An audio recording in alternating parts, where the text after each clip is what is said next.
Salam sejahtera di dalam kasih Tuhan Yesus Kristus. Saat ini tanggal 6 April 2025, saya akan menyampaikan satu pembukaan rahasia firman yang tidak panjang, yang temanya adalah mengenali penyembah-penyembah yang benar dan urapan palsu. Saudara, jadi kita harus bisa mengenal penyembah-penyembah Tuhan yang benar maupun urapan-urapan yang palsu, yang tidak datang dari Roh Kudus, tetapi seolah-olah seperti Roh Kudus. Saudara, untuk melaksanakan kegerakan besar, karena kita sebentar akan melakukan satu kegerakan yang besar, yaitu menjangkau bangsa Israel di dalam kegerakan Kuda Putih. Hal ini tertulis di dalam kitab Wahyu pasal 6 ayat 1 dan 2, yang nanti hasilnya adalah 144.000 dari suku keturunan Israel dimeteraikan. Kita tidak diutus untuk membaptis mereka, ya saudaraku. Alkitab menyatakan untuk memeteraikan bangsa Israel, dan itu merupakan pekerjaan Roh Kudus oleh karena kekuatan anak domba yang tersembelih. Saudara, untuk melaksanakan kegerakan besar pemeteraian bangsa Israel yang sesuai dengan firman dan Roh Kudus, maka harus dibekali dengan orang-orang yang penuh hikmat dan makrifat. Jadi untuk melaksanakan kegerakan besar menjangkau bangsa Israel, memeteraikan bangsa Israel, kita membutuhkan orang-orang yang dipenuhi dengan hikmat dan makrifat, dengan kekuatan Tuhan. Dan untuk memperoleh hikmat dan makrifat itu diperoleh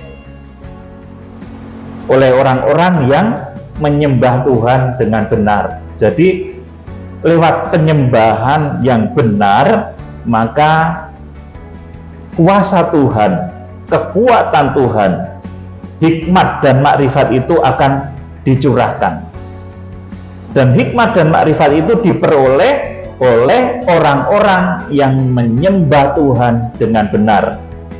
Kita akan melihat nanti bagaimana sikap dari orang-orang yang menyembah Tuhan dengan benar. Orang-orang yang dipenuhi firman dan orang-orang yang dipenuhi oleh Roh Kudus tentunya. Bukan orang yang menyembah karena histeria. Jadi sering ada, ya saudaraku, orang karena histeris, ya, karena suasana yang mengharu biru, suasana musik yang begitu luar biasa mungkin, kemudian ada histeria. Padahal itu bukan merupakan suara Roh Kudus, itu ada. Ada lagi orang yang seolah-olah berbahasa roh, tetapi sebetulnya bukan, cuma tiru-tiru, saudaraku. Nah, di dalam penyembahan yang semacam ini tentu tidak mengandung kuasa dari tempat yang maha tinggi. Sekali lagi, di dalam pola penyembahan yang keliru, yang di dalamnya ada orang-orang yang latah, ada orang-orang yang cuma histeris saja, atau bahkan, saudaraku, pada momen-momen tertentu ada orang yang disusupi oleh roh lain sehingga menjerit-jerit, berteriak-teriak tidak karu-karuan, ibadah menjadi kacau, saudaraku. Nah, seperti itu adalah sesuatu yang tidak menimbulkan kekuatan Tuhan atau hikmat dan makrifat. Padahal dengan kekuatan hikmat dan makrifat nanti kita akan menjangkau bangsa Israel. Kita akan mempengaruhi langit, bumi, dan seisinya. Bahkan 7 sangkakala itu nanti juga akan diberikan oleh Tuhan lewat kekuatan sembah di dalam kitab Wahyu pasal yang ke-8. Kalau saudara membaca di sana, lewat kekuatan sembah itu 7 sangkakala itu dipercayakan kepada hamba-hamba Tuhan di akhir zaman, yang disebut sebagai 7 bintang yang digenggam di tangan kanan Tuhan Yesus, atau 7 malaikat sidang. Saudara, saya akan memberikan ciri dari para penyembah yang benar. Yang pertama, penyembah yang benar itu memiliki sikap tubuh yang memiliki kesopanan. Jadi orang yang menyembah Tuhan dengan benar itu memiliki kesopanan. Jadi kalau sedang menyembah Tuhan, saudara harus sopan.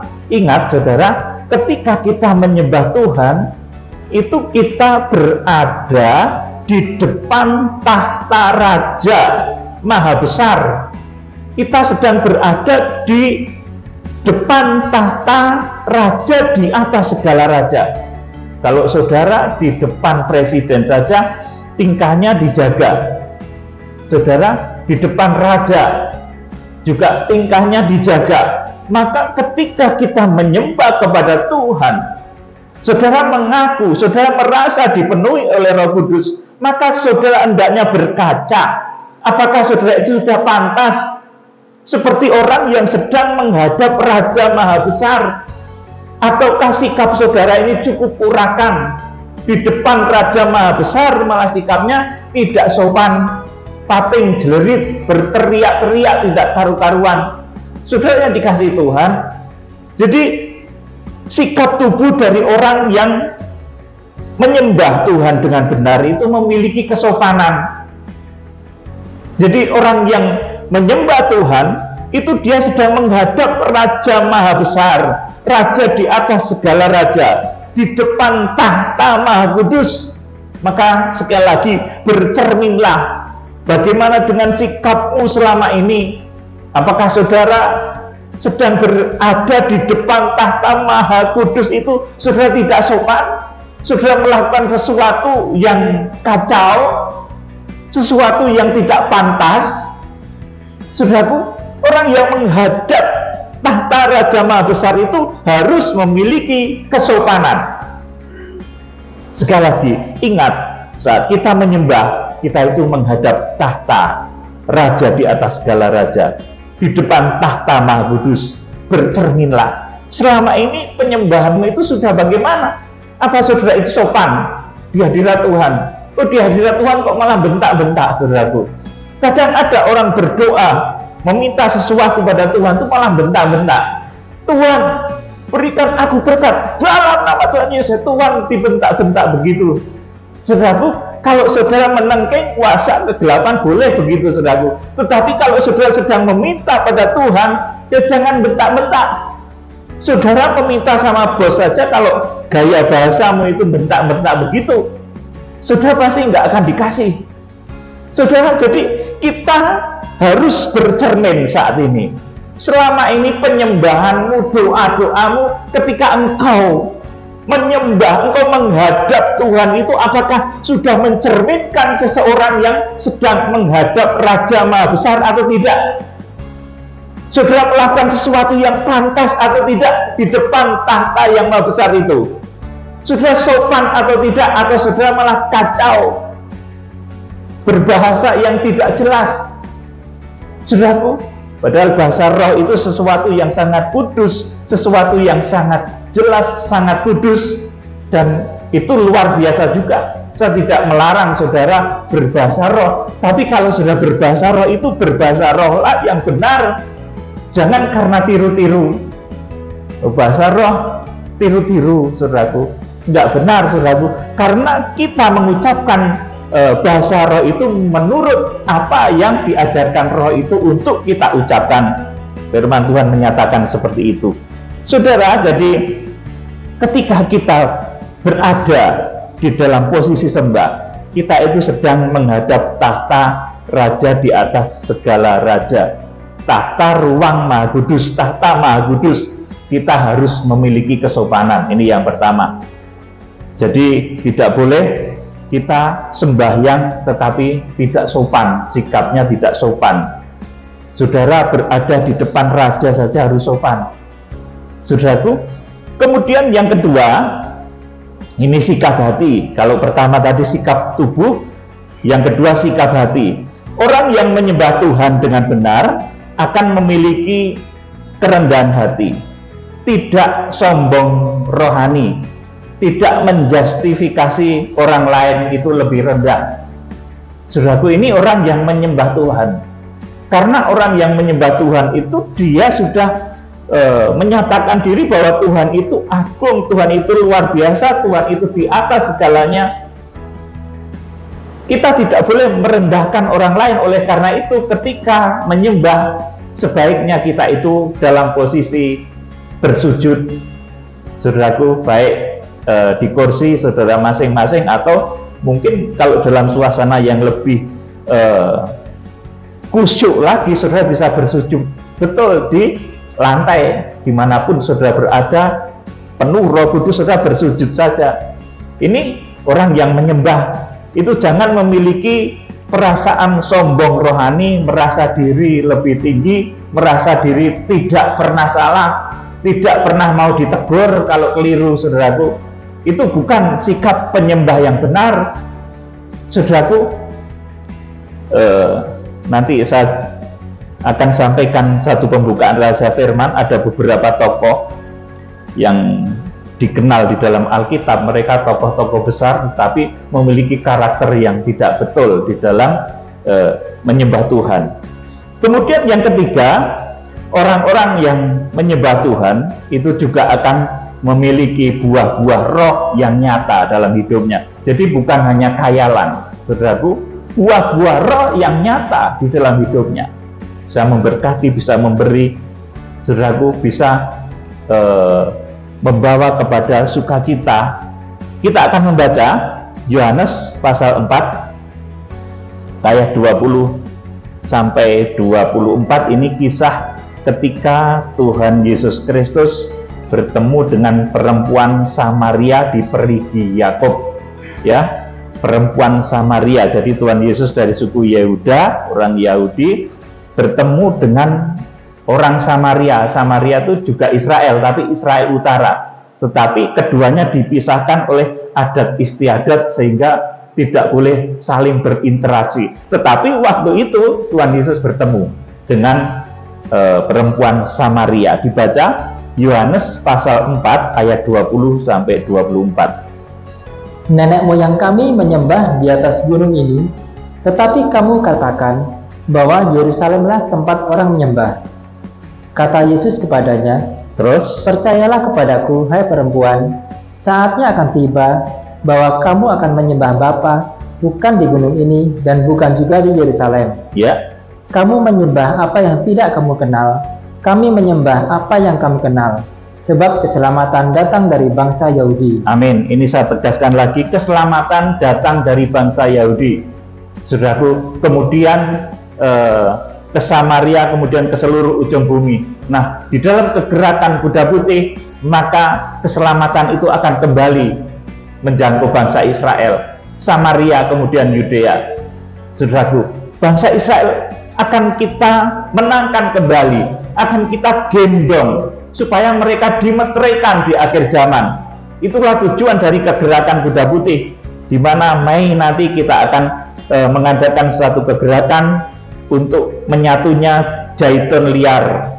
Kita semua, atau disebut sebagai Goyim, menyatu dengan Zaitun asli bangsa Israel. Kita menyatu dalam sembah. Dan nanti acara yang sedemikian akan semakin bertambah menjadi lebih besar skopnya. Bahkan di dalam waktu singkat nanti akan terjadi acara-acara yang sedemikian yang akan melibatkan ribuan orang, bahkan ratusan ribu orang, dan itu menjadi tanda zaman dari dekatnya masa pengangkatan atau harpazo. Jadi kalau Israel itu sudah kita menangkan, api Injil itu sudah kita bawa kembali ke Yerusalem yang merupakan asal dari keselamatan, dan kita memenangkan sejumlah yang ditetapkan oleh Tuhan, maka masa harpazo atau pengangkatan itu sudah sedemikian dekat. Jadi keselamatan itu datang dari bangsa Yahudi. Ayat 23. Tetapi saatnya akan datang dan sudah tiba sekarang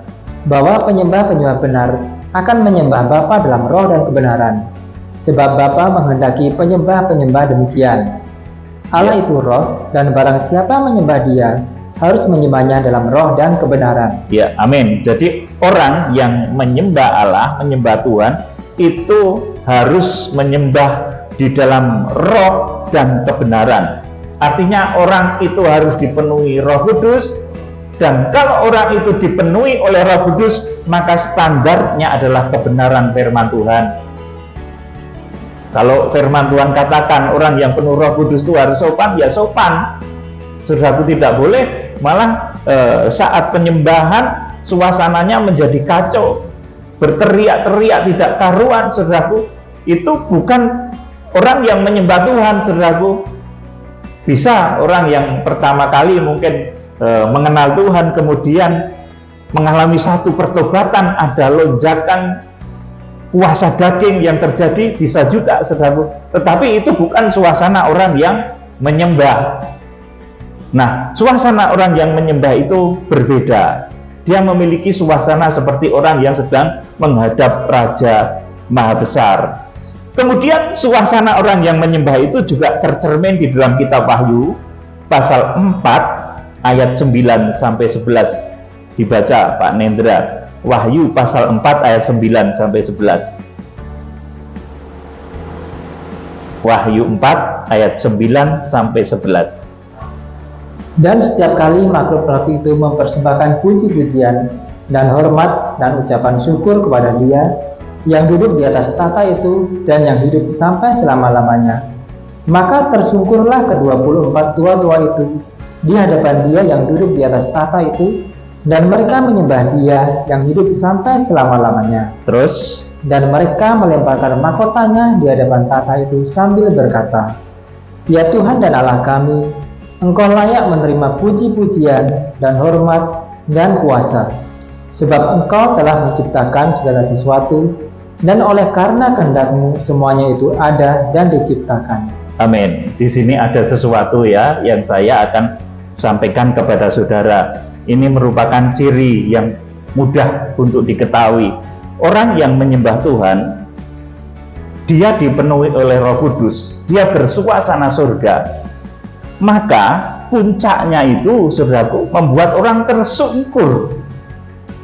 Bukan tersungkur jatuh ya, jatuh dari sepeda motor atau jatuh dari kendaraan, tidak. Tapi dikatakan pada ayat 10, maka tersungkurlah ke-24 tua-tua itu di hadapan Dia yang duduk di atas tahta itu, dan mereka menyembah Dia yang hidup sampai selama-lamanya. Jadi tersungkur itu maju menghadap ke depan. Saudaraku, Daniel itu ketika dia mendapat wahyu juga tersungkur maju ke depan. Saudara, kemudian Rasul Yohanes di dalam kitab Wahyu pasal 1 ayat 17 juga tersungkur maju ke depan. Saudara bisa pakai ini untuk mengenali dengan cara yang paling mudah. Orang yang dipenuhi Roh Kudus itu tersungkurnya ke depan. Saudaraku, bersujud. Tetapi kalau orang yang sedang disentuh oleh roh lain, itu jatuhnya ngeblak ke belakang, saudaraku. Ini ada kisahnya, saudaraku.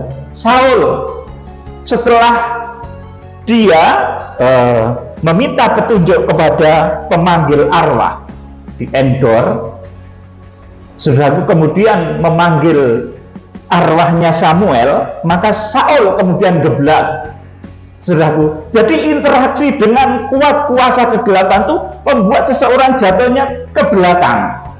Perhatikan baik-baik ini, saudaraku. Interaksi dengan Roh Kudus itu membuat orang bersujud, tetapi interaksi dengan kuasa gelap itu membuat orang jatuhnya ke belakang. Ada kisah lain lagi, saudaraku. Ini gurunya Samuel, namanya Imam Eli. Itu akhir hidupnya juga geblak, saudaraku, karena anak-anak Imam Eli, meskipun Imam Eli itu juga imam yang cukup lama dipercaya, tetapi anak-anaknya itu dursila, disebut demikian, namanya Hofni dan Pinehas. Jadi ketika orang itu membawa persembahan begitu, saudaraku, ada kambing, domba, itu sudah direbut duluan, diminta duluan sebelum sampai kepada mezbah. Jadi orang-orang Dursila itu seperti itu. Saudaraku, Imam Eli juga begitu, geblak. Imam Eli itu padahal gurunya Nabi Samuel. Nabi Samuel itu nabi yang mengurapi baik Saul maupun Raja Daud. Saudaraku yang dikasihi Tuhan, dan Saul juga mengalami hal yang demikian. Dia geblak ketika dia meminta petunjuk kepada arwah orang mati meskipun itu arwah gurunya. Geblak dia, saudaraku. Jadi, saudara, saya beri satu petunjuk yang paling mudah diketahui. Orang yang dipenuhi oleh Roh Kudus itu kalau dia sedang full penuh dengan Roh Kudus, maka dia memiliki kecenderungan untuk bersujud, menyembah. Sujud itu artinya apa, saudaraku? Sujud itu artinya siap sedia. Sujud itu artinya siap diam dan melaksanakan. Tetapi kalau orang yang geblak, saudaraku, biasanya mulutnya malah germimil, saudaraku. Ngomongnya banyak banget. Kemudian berkata, wah, mendapatkan begini, saudaraku, mendapatkan ilham roh, ya. Saudaraku, padahal kalau orang sedang kepenuhan Roh Kudus, dicontohkan oleh Rasul Yohanes ketika di Pulau Patmos mendapatkan wahyu, dia sujud. Kemudian Daniel ketika mendapatkan wahyu itu, dia juga jatuh tersungkur seperti orang mati. Kemudian, saudaraku, dalam banyak ayat dinyatakan sedemikian, orang-orang kudus yang menerima wahyu itu posisinya sujud. Saudara yang dikasihi Tuhan, perhatikan ini baik-baik. Kita juga berteladan di dalam kitab Wahyu pasal 4 ayat yang ke-10. 24 rasul, 12 rasul hujan awal dan 12 rasul hujan akhir. Itu ketika dia berada di posisi sembah, menyembah Tuhan untuk memperoleh hikmat dan makrifat, maka dia jatuh tersungkur, bukan kelumah. Saudaraku, perhatikan baik-baik. Kalau ada satu perkumpulan membuat orang-orang itu jatuh tersungkur ke depan, tersungkur itu tentunya karena tersungkur, ya, saudaraku. Mau ngomong banyak nggak bisa, saudaraku. Adanya ya siap. Oke, Tuhan, paling meneteskan air mata atau memuji Tuhan dengan pujian yang lembut. Haleluya. Lembut tetapi penuh kuasa. Beda dengan orang yang jatuhnya terlentang tadi, ngomongnya banyak banget. Katanya mendapat ilham roh, maka ujilah roh itu. Saudaraku yang dikasihi Tuhan, di sini ada petunjuk yang jelas. Orang yang dipenuhi Roh Kudus itu cenderung kalau dia sedang penuh Roh Kudus, dia itu jatuhnya tersungkur ke depan. Tetapi orang-orang yang sedang terkoneksi dengan alam yang salah, dengan kuasa kegelapan, jatuhnya itu ngeblak ke belakang. Dicontohkan oleh Raja Saul ketika memanggil arwah, setelah itu ngeblak, saudaraku. Kemudian juga, saudaraku, Imam Eli yang reputasi pelayanannya tidak baik, ya, saudaraku, anak-anaknya Dursila, Hofni dan Pinehas itu, saudaraku, akhirnya juga ngeblak juga. Saudara yang dikasihi Tuhan, kita akan membaca Wahyu pasal yang kelima ayat 6 sampai 10. Wahyu pasal 5 ayat 6 sampai 10 dibaca. Maka aku melihat di tengah-tengah tahta dan keempat makhluk itu, dan di tengah-tengah tua-tua itu berdiri seekor anak domba seperti telah disembelih, bertanduk 7 dan bermata 7. Itulah ketujuh roh Allah yang diutus ke seluruh bumi. Ayat 7. Lalu datanglah anak domba itu dan menerima gulungan kitab itu dari tangan dia yang duduk di atas tahta itu.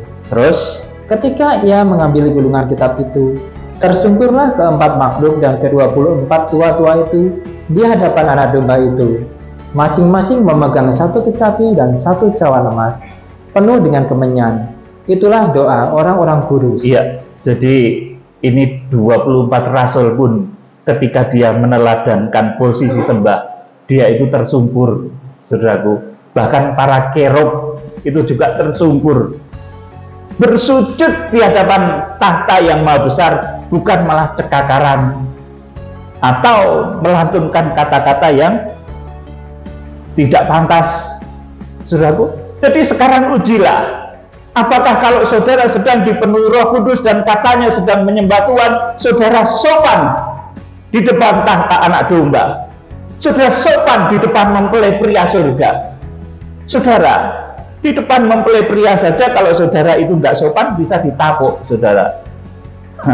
Saudara, ini di depan mempelai pria surga, raja besar, saudara ngecipris, bisa ditapuk sama Tuhan, saudaraku. Jadi kalau saudara sedang berada di dalam urapan Roh Kudus, saudara harus betul-betul mencerminkan orang-orang yang sedang menghadapi tahta dari Raja Maha Besar.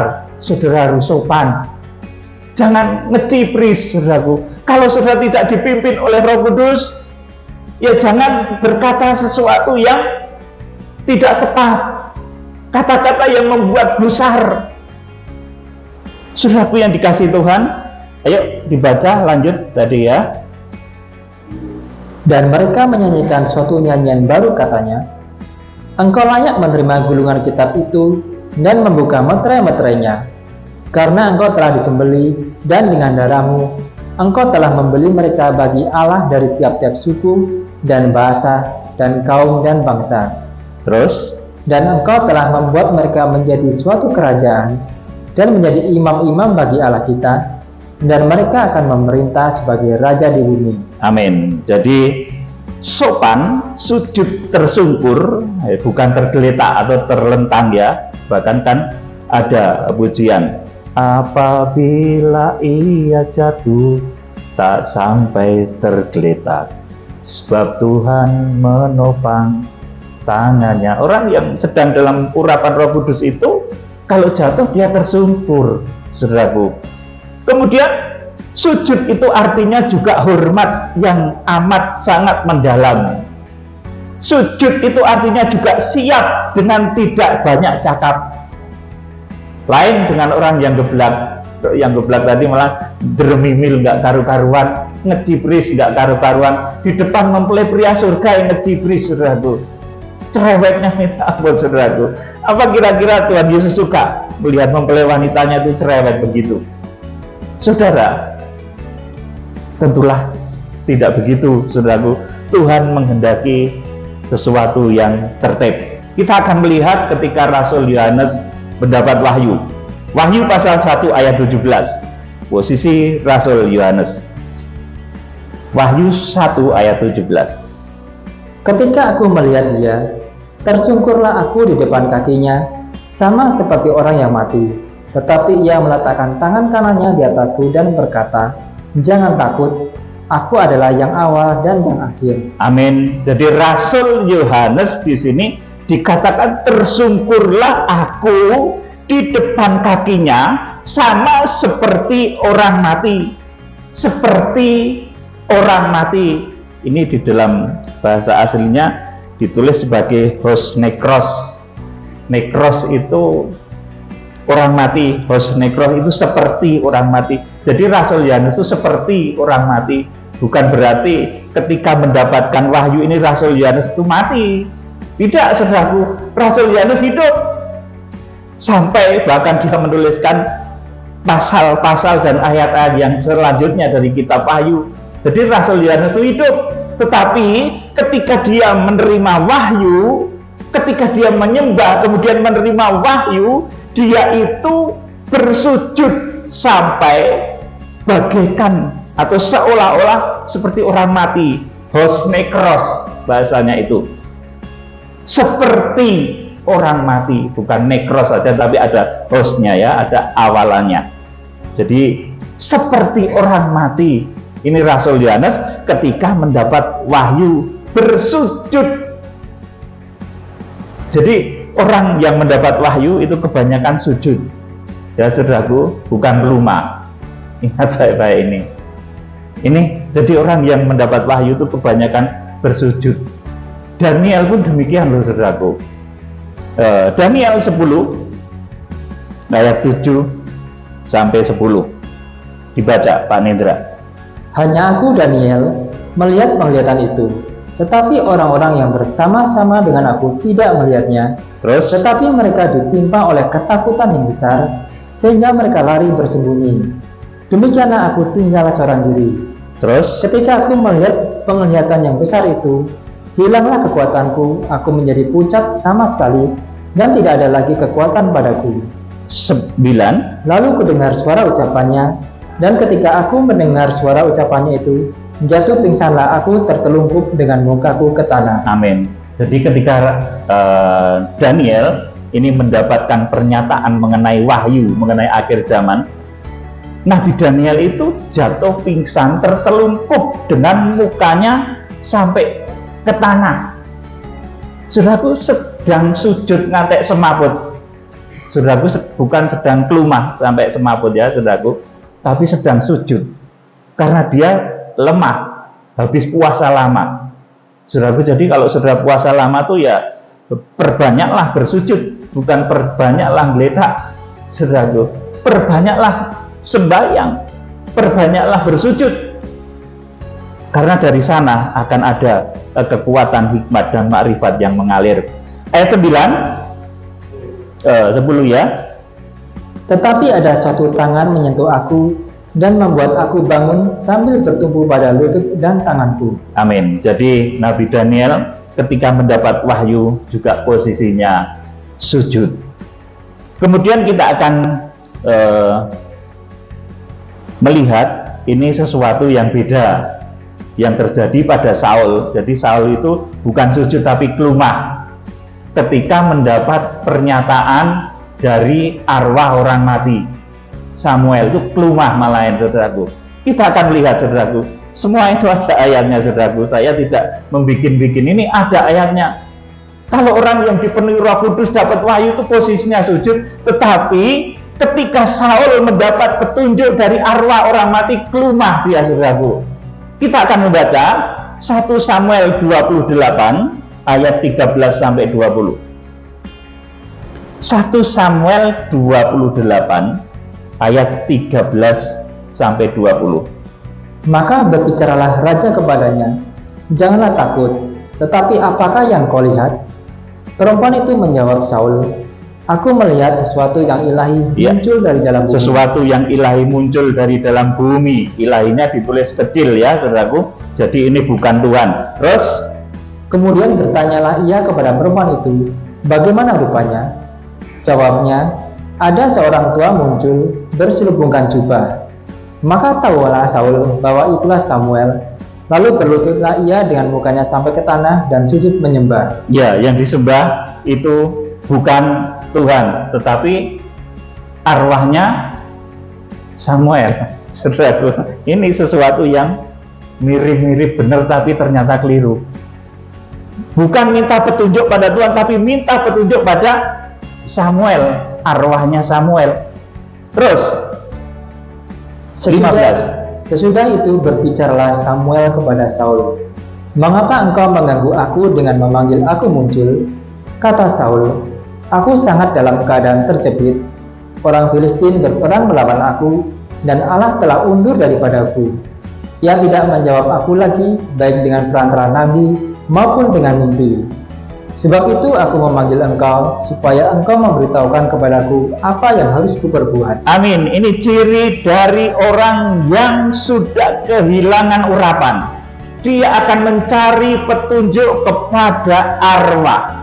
Dia akan sujud kepada arwah. Ingat baik-baik, Samuel ini gurunya Saul, yang pernah mengurapi Saul menjadi raja juga. Saudaraku, Samuel ketika kehilangan urapan, roh Tuhan itu undur, dia mencari petunjuk kepada arwah orang mati. Dia bersujud kepada arwah orang mati, dan akibatnya beda dengan orang yang mendapat petunjuk dari Roh Kudus. Nanti kita akan melihat sesudah itu justru kehancuran yang terjadi pada keluarga Saul, ya. Terus dibaca, lalu berbicaralah Samuel, Mengapa engkau bertanya kepadaku, padahal Tuhan telah undur daripadamu dan telah menjadi musuhmu? Terus, Tuhan telah melakukan kepadamu seperti yang difirmankannya dengan perantaraanku, yakni Tuhan telah mengoyakkan kerajaan dari tanganmu dan telah memberikannya kepada orang lain, kepada Daud. ya, terus, Karena engkau tidak mendengarkan suara Tuhan dan tidak melaksanakan murkanya yang bernyala-nyala itu atas Amalek, itulah sebabnya Tuhan melakukan hal itu kepadamu pada hari ini. terus, Juga orang Israel bersama-sama dengan engkau akan diserahkan Tuhan ke dalam tangan orang Filistin, dan besok engkau serta anak-anakmu sudah ada bersama-sama dengan Dagu. Juga tentara Israel akan diserahkan Tuhan ke dalam tangan orang Filistin. ayat 20 perhatikan. Pada saat itu juga, rebalah Saul memanjang ke tanah, sebab ia sangat ketakutan oleh karena perkataan Samuel itu. Juga tidak ada lagi kekuatannya, karena sehari semalam itu ia tidak makan apa-apa. Amin. Jadi ini kebalikan ya. Orang kalau kehilangan urapan, dia akan mencari petunjuk arwah orang mati. Dia tidak sujud lagi kepada Tuhan, tapi sujud kepada arwah orang mati. Meskipun itu arwahnya yang dia katakan ini arwahnya Samuel, tapi tetap saja nggak benar. Karena bersujud itu harusnya kepada Tuhan. Ciri orang yang kehilangan urapan itu meminta petunjuk kepada arwah orang mati, bersujud kepada arwah orang mati, dan akibatnya adalah kehancuran. Saul akhirnya ditolak Tuhan, kehancuran yang terjadi. Saudaraku yang dikasihi Tuhan, dan kemudian akhir dari episode ini Saul ngeblak. Saudaraku seperti halnya Imam Eli, ya. Imam Eli itu juga akhir hidupnya mengenaskan karena anak-anaknya yang dursila. Saudaraku yang dikasihi Tuhan, jadi saudara bisa bedakan ya antara orang yang kepenuhan Roh Kudus, berbahasa roh dengan benar, dan orang-orang yang histeris, yang dia tidak menerima sentuhan Roh Kudus, tetapi mengatakan bahwa menerima petunjuk, menerima ini itu. Saudara yang dikasihi Tuhan, kalau segala sesuatu berasal dari Roh Kudus, maka tentunya akan berakibat damai sejahtera. Buah-buah kebenaran akan ada. Kemudian tentunya juga sopan dan teratur. Kita akan membaca sebagai ayat-ayat terakhir 1 Korintus 14 ayat 39 sampai 40. Karena itu, saudara-saudaraku, usahakanlah dirimu untuk memperoleh karunia untuk bernubuat, dan janganlah melarang orang yang berkata-kata dengan bahasa roh. Ya. Tetapi segala sesuatu harus berlangsung dengan sopan dan teratur. Iya, bahasa roh itu boleh, tapi segala sesuatu harus berlangsung dengan sopan dan teratur. Saudaraku, jangan malah kacau. Saudara sedang ada di depannya Raja Maha Besar, maka harus sopan dan tertib. Jangan kacau. Saudara perhatikan baik-baik, bercerminlah. Selama ini ketika saudara merasa menyembah Tuhan, ketika saudara mendeklarasikan sedang menyembah Tuhan, sikapmu itu benar belum? Apakah sudah mencerminkan orang yang sedang berada di depannya tahta Maha Kudus, tahta Raja Maha Besar? Apa sudah demikian? Kalau sudah demikian, sudah betul. Tetapi kalau orang itu bersentuhan dengan kuasa asing, dengan arwah orang mati, dengan roh peramal, maka jatuhnya akan ke belakang. Saudaraku, ingat baik-baik, ini nanti menjadi satu petunjuk pada saudara yang mudah dilihat. Ketika seseorang itu terjatuh oleh karena kepenuhan Roh Kudus, dia condong akan bersujud. Saudaraku, tetapi kalau dia disentuh oleh sesuatu yang lain, dia akan cenderung jatuh terlentang dan menggelepar-gelepar.